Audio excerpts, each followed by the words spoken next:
Bom dia, amada igreja, estamos reunidos para mais um EBD e nós queremos convidar você e a sua família para participar e nos acompanhar em mais este domingo ou no outro dia que você estiver assistindo esse vídeo. Nós vamos orar agora e eu convido você a fechar os seus olhos e juntos nós vamos pedir a Deus a intercessão do seu Espírito Santo para esse momento. Oremos. Grandioso Deus e Pai, te damos graças por mais esse dia, por essa oportunidade de estarmos juntos como igreja, conectados através deste canal, desta mídia. Louvado seja o teu nome pela expansão do teu nome, do teu reino em todo lugar e das diversas maneiras que é possível hoje fazer. Obrigada, Deus, por esse privilégio e agradecemos também o Senhor que tem cuidado das famílias da tua igreja. Nós te agradecemos pelo cuidado, pela saúde, pela recuperação de muitos e te pedimos que continues nos dando forças, nos abençoando com fé, alegria, vencendo um dia após o outro. Fica conosco e nos abençoa em teu nome, Jesus. Amém.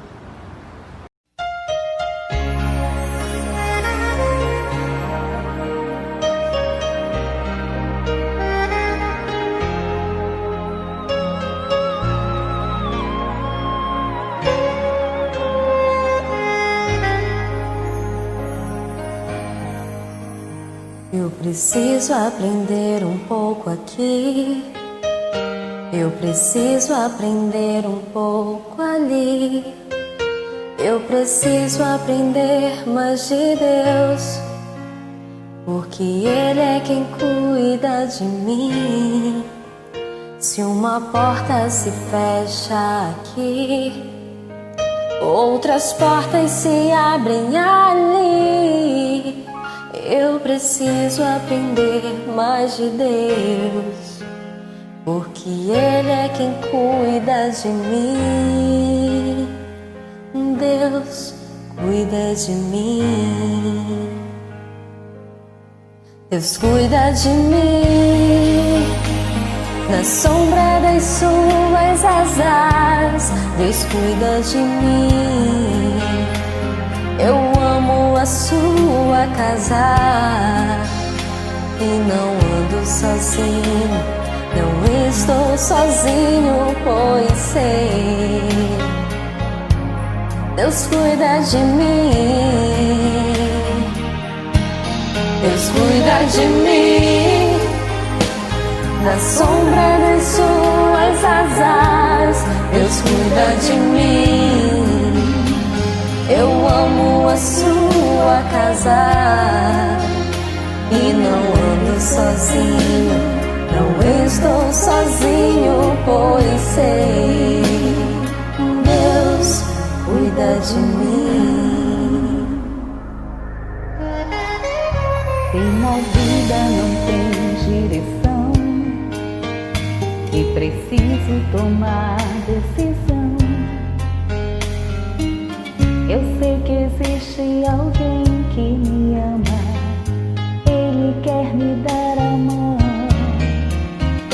Se uma porta se fecha aqui, outras portas se abrem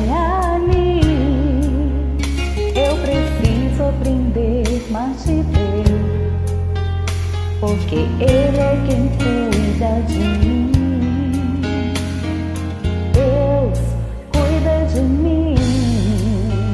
Oh, oh. Deus cuida de mim, na sombra das suas asas. Deus cuida de mim, eu amo a sua casa e não ando sozinho, não estou sozinho, pois sei, Deus cuida de mim, Deus cuida de mim, na sombra das suas asas. Deus cuida de mim, eu amo a sua casa e não ando sozinho, não estou sozinho, pois sei, Deus cuida de mim.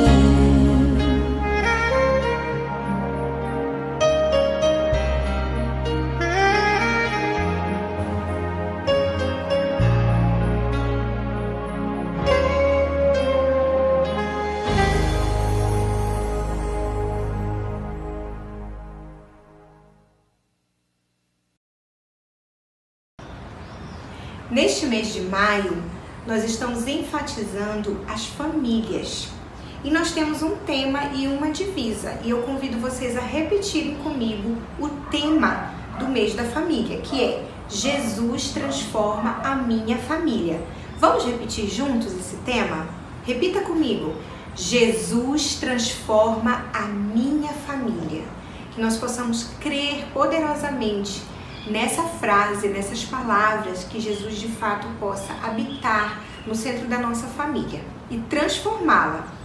Divisa: eu vim para que tenham vida e a tenham plenamente. Esse texto está em João 10:10. Nós vamos repeti-lo também como a divisa do mês da família.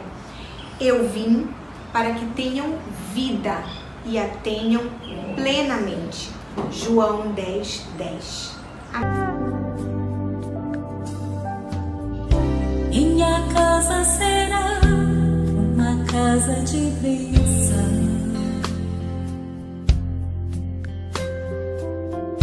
Minha casa será um pedaço do céu.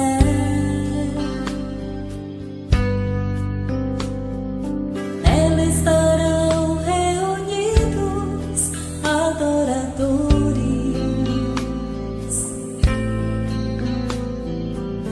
Só exaltam ao Deus verdadeiro e fiel.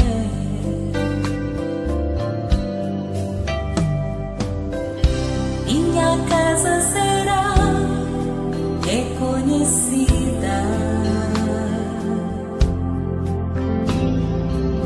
como um lugar de milagres e oração.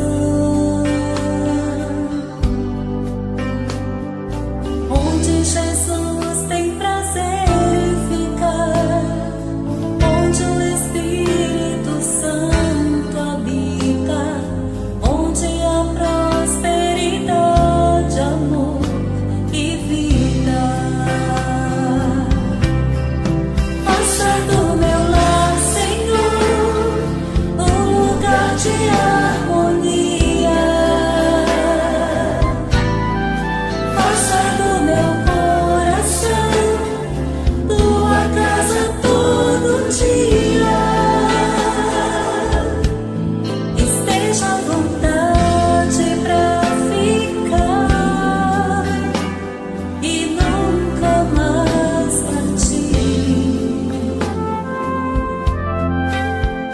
pois a casa que um dia te recebeu nunca mais saberá viver sem ti. Olá, irmãos, é uma alegria estar aqui com os irmãos hoje para a gente juntos estudar, dar prosseguimento ao nosso estudo da EBD. E hoje nós vamos prosseguir no estudo da carta de Paulo aos Efésios, na lição 7, né? Os irmãos já estudaram a lição número 1, que foi o início da Carta aos Efésios, dos capítulos 1º e 2º, que foi visto pelo Rafael. Antes disso, havíamos visto também uma visão panorâmica da carta. E hoje nós temos a lição 7, cujo título é A Paixão de um Missionário. Essa lição vai estar baseada no capítulo 3º de Efésios. E o texto áureo está registrado lá no capítulo 3º, versículo 7. Diz assim: Deste evangelho me tornei ministro pelo dom da graça de Deus, a mim concedida pela operação de seu poder. Oremos, irmãos. Querido Deus, nós te louvamos, ó Pai, por este dia, por termos a oportunidade de estudar e meditar na Tua palavra, ó Pai. Te pedimos a Tua misericórdia, que o Teu Espírito nos ilumine neste momento para compreendermos, Senhor, aquilo que Tu tens para nós neste dia. Abençoa a Tua igreja, abençoa cada um dos meus irmãos. É o que eu te peço, em nome de Jesus. Amém. Então, irmãos, a carta de Paulo aos Efésios, de antemão já gostaria de pedir aos irmãos que mantivessem a Bíblia aberta lá no capítulo 3º de Efésios, que é o capítulo que nós vamos estudar hoje, né, como eu já falei anteriormente. Então, a carta de Paulo aos Efésios, ela vai se concentrar no que Deus fez por meio da obra de Jesus Cristo e o que Ele faz por meio do seu Espírito Santo hoje, para edificar a sua igreja e formar essa nova sociedade que Ele estabeleceu através de Cristo, que somos nós, o corpo de Cristo, a sua igreja aqui na Terra.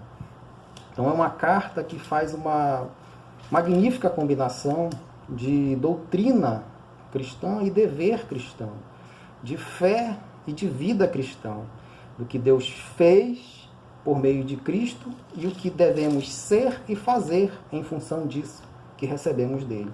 Então, o primeiro tópico que o autor da nossa lição coloca aqui para nós tem como título: A paixão de um missionário se evidencia por uma experiência inconfundível. E ele vai falar exatamente dessa experiência que o apóstolo Paulo teve, que o levou a pregar aos gentios de forma tão destemida, de forma tão corajosa. Paulo inicia esse capítulo 3º da seguinte forma, os irmãos podem acompanhar aí nas suas Bíblias. Diz assim: Por essa razão, eu, Paulo, sou prisioneiro de Cristo Jesus, por amor de vocês, gentios. Então, Paulo já se coloca aqui na condição de prisioneiro. Não prisioneiro de Roma, que era o que ele de fato era naquela ocasião. Ele estava preso, a gente sabe disso. Mas ele se coloca como prisioneiro de Cristo e diz que é por amor de vocês, gentios. Lá no capítulo 21 de Atos, nós podemos constatar que, de fato, o motivo dessa prisão de Paulo era por ele anunciar essas boas novas também aos gentios. Era por ele incluir os gentios nessa fé. E isso chocava aquela comunidade ortodoxa da época, que não aceitava essa inclusão dos gentios. E a gente viu lá no capítulo 2 que, através de Cristo, Jesus, os gentios passam a ser incluídos nessa família de Deus, que passa a ser formada tanto por judeus que creem em Cristo e por gentios que creem em Cristo. Então, em Cristo, esses dois grupos, aos olhos dos judeus ortodoxos, dois grupos que não podiam se misturar de forma alguma, e em Cristo eles passam a ser um.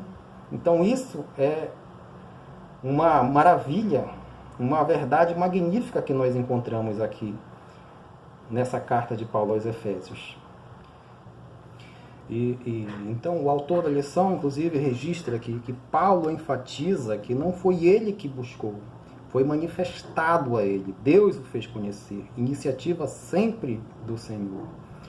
E prosseguindo aqui no texto, a partir do versículo 2, nós lemos assim: Certamente vocês ouviram falar da responsabilidade imposta a mim em favor de vocês pela graça de Deus, isto é, o mistério que me foi dado a conhecer por revelação, como já lhes escrevi em poucas palavras. Ao lerem isso, vocês poderão entender a minha compreensão do mistério de Cristo. Esse mistério não foi dado a conhecer aos homens de outras gerações, mas agora foi revelado pelo Espírito aos santos, apóstolos e profetas de Deus, significando que, mediante o Evangelho, os gentios são co-herdeiros com Israel, membros do mesmo corpo e coparticipantes da promessa em Cristo Jesus.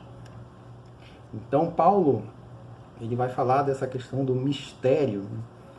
Mistério aqui não como algo enigmático, algo inacessível, algo que está oculto, mas mistério no Novo Testamento tem a conotação de algo que é revelado a um grupo específico, algo que é revelado a um determinado grupo.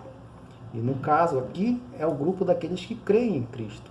Só aqueles que creem em Cristo é que vão entender o que é esse mistério, o que é essa união de gentios e judeus em Cristo, formando um único corpo, uma única sociedade, formando a igreja de Cristo. Então, esse é o mistério maravilhoso. E ele coloca aqui que homens de outras gerações não conheceram isso. E a gente vê que a Bíblia registra no Antigo Testamento promessas, por exemplo, de que as famílias da terra seriam abençoadas por meio da descendência de Abraão, que o Messias receberia as nações como herança. Outro registro também, Jesus falou da inclusão dos gentios e comissionou seus seguidores para que fossem e fizessem deles seus discípulos. No entanto, o que Deus revelou a Paulo, essa união completa de judeus, gentios e Cristo, era algo radicalmente oposto a tudo que eles entendiam até então. Era algo novo. E aqui fica registrado essa formação de uma nova sociedade através de Cristo Jesus. A formação da igreja de Cristo, que até então não se tinha conhecimento para o povo da época. Era algo muito novo e maravilhoso também. Então, no segundo tópico, o autor coloca o seguinte título: A paixão de um missionário se evidencia na consciência e compromisso com a mensagem a ser pregada. O versículo 8, prosseguindo aqui, diz assim: Embora eu seja o menor dos menores de todos os santos, foi concedida esta graça de anunciar aos gentios as insondáveis riquezas de Cristo. Então aqui, irmãos, nós vemos no versículo 8, que acabamos de ler, a mensagem preciosa e o compromisso de Paulo com essa mensagem, de anunciar aos gentios as insondáveis riquezas de Cristo. E notem que no versículo 9, ele prossegue dizendo: E esclarecer a todos a administração desse mistério, que durante as épocas passadas foi mantido oculto em Deus, que criou todas as coisas. Nota que no versículo 8 ele fala de levar aos gentios as insondáveis riquezas de Cristo, e logo no versículo 9 ele acrescenta que não era só aos gentios, mas era a todos. Ele diz: esclarecer a todos a administração desse mistério. Que mistério? O mistério que ele havia mencionado anteriormente, o mistério da união de judeus e gentios em um só corpo, que era a igreja. Então, revelar, esclarecer esse mistério a todos.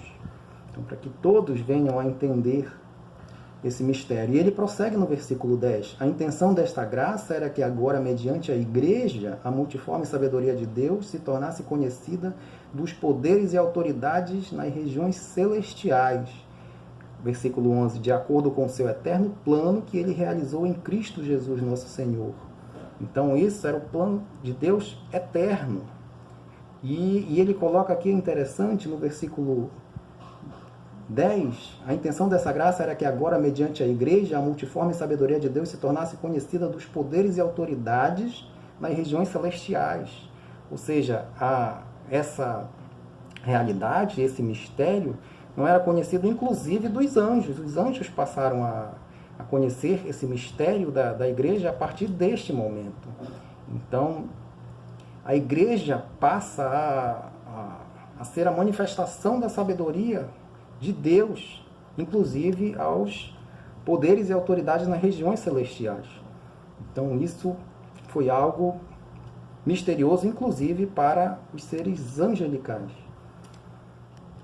Então, irmãos, concluindo aqui o tópico 2, nós vemos que essa mensagem, esse mistério que é revelado a nós através da igreja, dessa união entre judeus e gentios, essa mensagem que é tão preciosa e na qual Paulo está comprometido e é consciente desse compromisso, ela é repassada de forma direta a Paulo, através de Deus, que repassa a ele essa mensagem e essa missão, e ela é repassada a nós, enquanto humanidade, através da pregação da palavra, da pregação das boas novas, e proclamada tanto por Paulo como por outros tantos que vieram depois dele.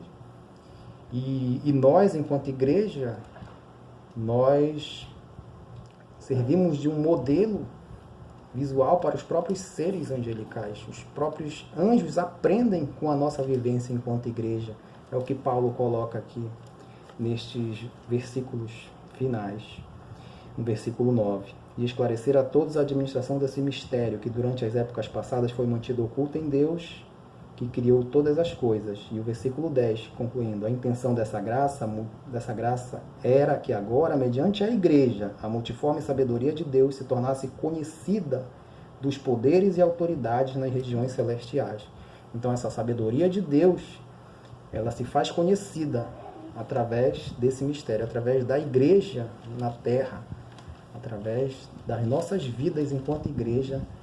Os seres celestiais passam a admirar e a conhecer a sabedoria de Deus revelada na sua igreja. E eu vou tomar a liberdade de alterar o tópico aqui, o seguinte, o tópico 3, o autor coloca a oração, mas eu vou deixar essa oração para o final. E eu vou usar o tópico 3 aqui,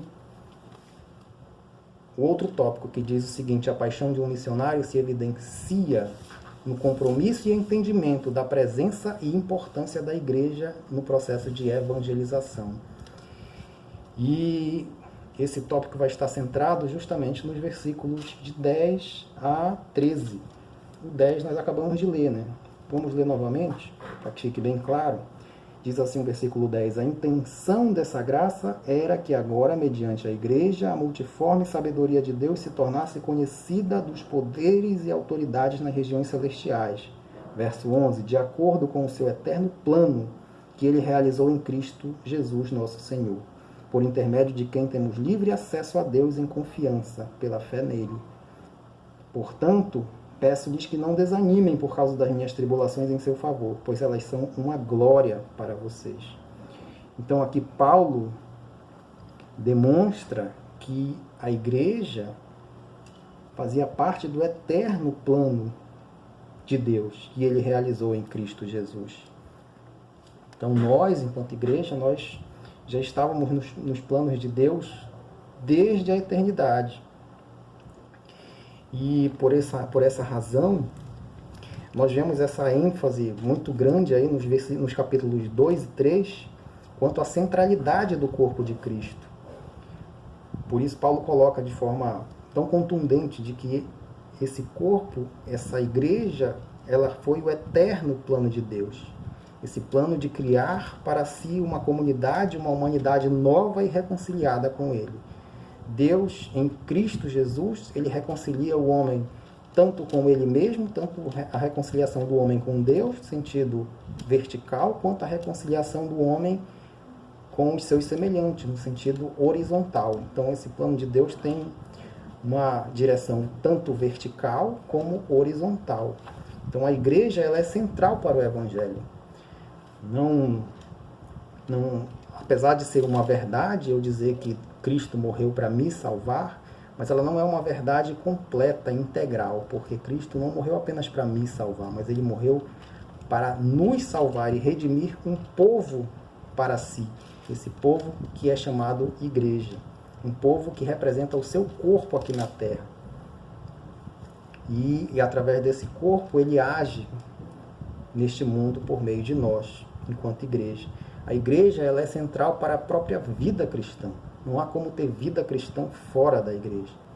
Então, irmãos, o Evangelho ele é a mensagem das boas novas, tanto de uma nova vida com Deus, no sentido individual, quanto da criação de uma nova sociedade em Deus, que é a igreja.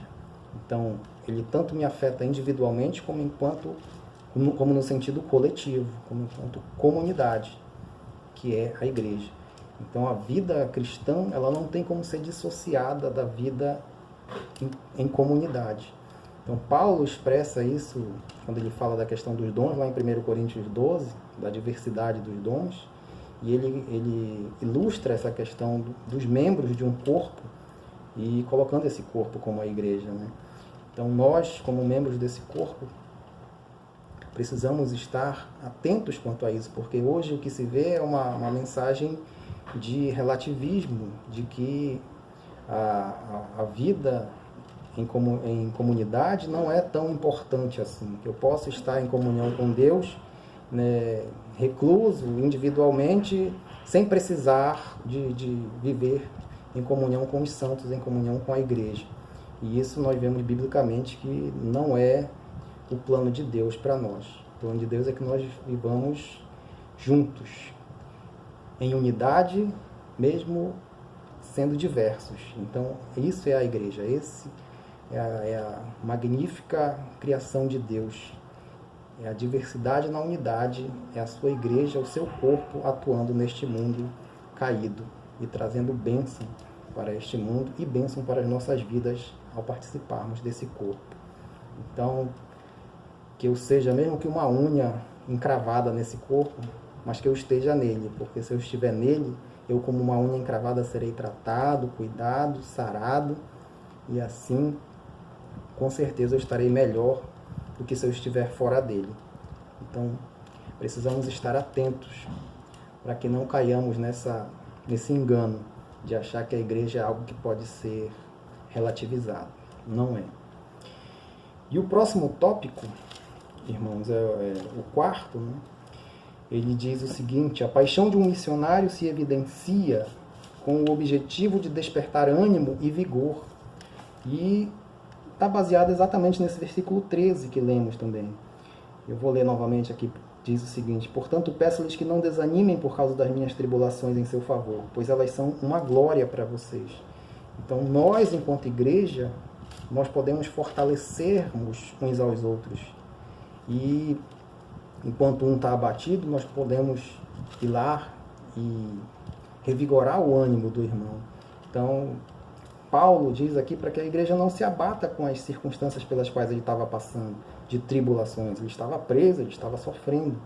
Mas ele diz que por causa das minhas tribulações em seu favor, vocês não se abatam, pois elas são uma glória para vocês. Então, a vida cristã em comunidade, ela é feita por tribulações e por glórias também. Então, Jesus já havia falado isso, né? Que no mundo nós teríamos aflições. Acho que nós devemos ter bom ânimo, porque as promessas que nos estão reservadas não se resumem apenas a este mundo. Muito pelo contrário, elas são muito maiores que as tribulações que nós podemos passar aqui nessa vida momentaneamente.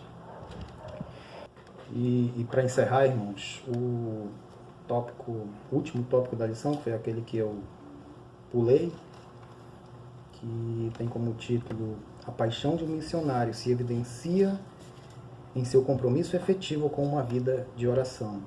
Está baseado nos versículos 14 a 19, que nós vamos ler aqui rapidamente. Diz assim: por essa razão, ajoelho-me diante do Pai, do qual recebe o nome toda a família nos céus e na terra. Oro para que com as suas gloriosas riquezas ele os fortaleça no íntimo do seu ser com poder, por meio do seu Espírito, para que Cristo habite no coração de vocês mediante a fé. E oro para que, estando arraigados e alicerçados em amor, vocês possam, juntamente com todos os santos, compreender a largura, o comprimento, a altura e a profundidade, e conhecer o amor de Cristo, que excede todo conhecimento, para que vocês sejam cheios de toda a plenitude de Deus. Então, Paulo começa dizendo: por essa razão. Ele exatamente está retomando aquilo que ele falou lá no versículo 1, né? Qual é a razão dele estar orando? É justamente a obra reconciliadora de Cristo na cruz e a compreensão dele desta obra, a partir da qual Cristo reconcilia com Deus o homem e cria a partir daí uma nova sociedade, uma nova comunidade, cria a partir daí a igreja, a reunião dos santos. E essa revelação foi dada a Paulo, essa revelação de levar essa mensagem aos gentios. Isso que nós vimos aqui ao longo da carta aos Efésios até agora, até então. Então, é muito marcante também o conteúdo dessa oração de Paulo, né? É muito significativo para nós avaliarmos o conteúdo das nossas orações e verificarmos o que tem nos gerado anseio e o que tem sido as nossas ambições quanto às nossas petições a Deus. Quando nós vemos a oração de Paulo aqui em Efésios e outras também, os irmãos podem consultar lá em Filipenses, capítulo 1, versículos 9 a 11, Colossenses, capítulo 1, versículos 9 a 12, e os irmãos vão perceber qual é o conteúdo dessas orações de Paulo. Então, Paulo deixa muito claro as suas prioridades aqui. Ele ora por uma motivação espiritual, para que haja um crescimento espiritual, de ordem espiritual, ou seja, aquilo que verdadeiramente importa. Aquilo que Jesus falou lá em Mateus 6,33, né? Aquilo que nós devemos buscar como prioridade nas nossas vidas. E muitas vezes nós acabamos buscando as demais coisas e deixamos de buscar com a devida ênfase aquilo que é a prioridade, deve ser a prioridade nas nossas vidas como cristãos, que é o reino de Deus. Então Paulo, ele ora aqui, ele faz basicamente 4 pedidos nessa oração, que encerra o capítulo 3, né? Ele pede por 4 aspectos, 4 petições aqui. Ele pede força, no versículo 16, né? Ora para que, com suas gloriosas riquezas, ele os fortaleça no íntimo do seu ser com poder. Ele pede profundidade, no versículo 17, para que Cristo habite no coração de vocês mediante a fé, e oro para que, estando arraigados e alicerçados em amor, essa profundidade que nos dá estabilidade na vida espiritual, que nos dá solidez na vida espiritual. Ele pede para que haja compreensão, no versículo 18, e aqui ele meio que usa talvez uma figura de linguagem, mas que parece totalmente legítimo a gente afirmar, né, que o amor de Cristo ele é largo o suficiente para incluir toda a humanidade, que ele é comprido o suficiente para durar por toda a eternidade, que ele é alto o suficiente para se elevar até o céu e que ele é profundo o suficiente para atingir até o mais depravado dos pecadores. Então o amor de Deus é grandioso. E Paulo coloca o seu pedido aqui para que possamos compreender a grandiosidade desse amor. E, por último, ele pede a plenitude, que todos sejam cheios de toda a plenitude de Deus.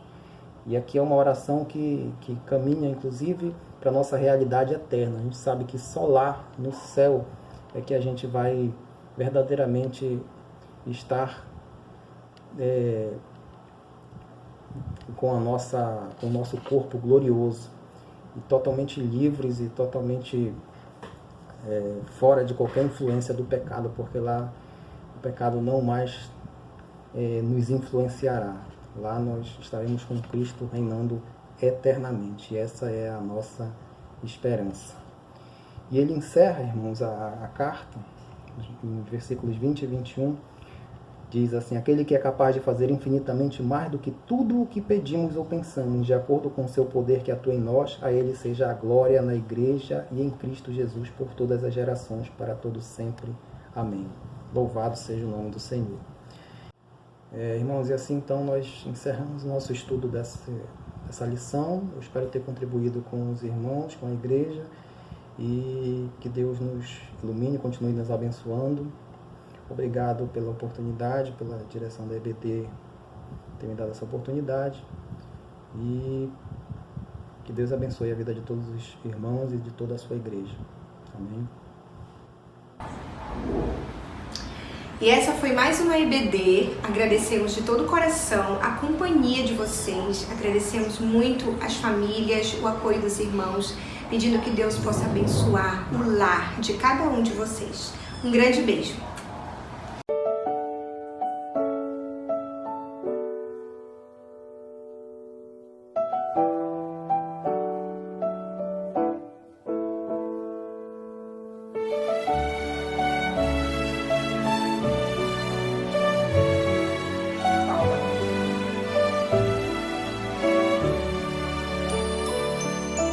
Não existe nada melhor do que ser amigo de Deus, caminhar seguro na luz, desfrutar do seu amor, ter a paz no coração, viver sempre em comunhão e assim perceber a grandeza do poder de Jesus, meu bom pastor.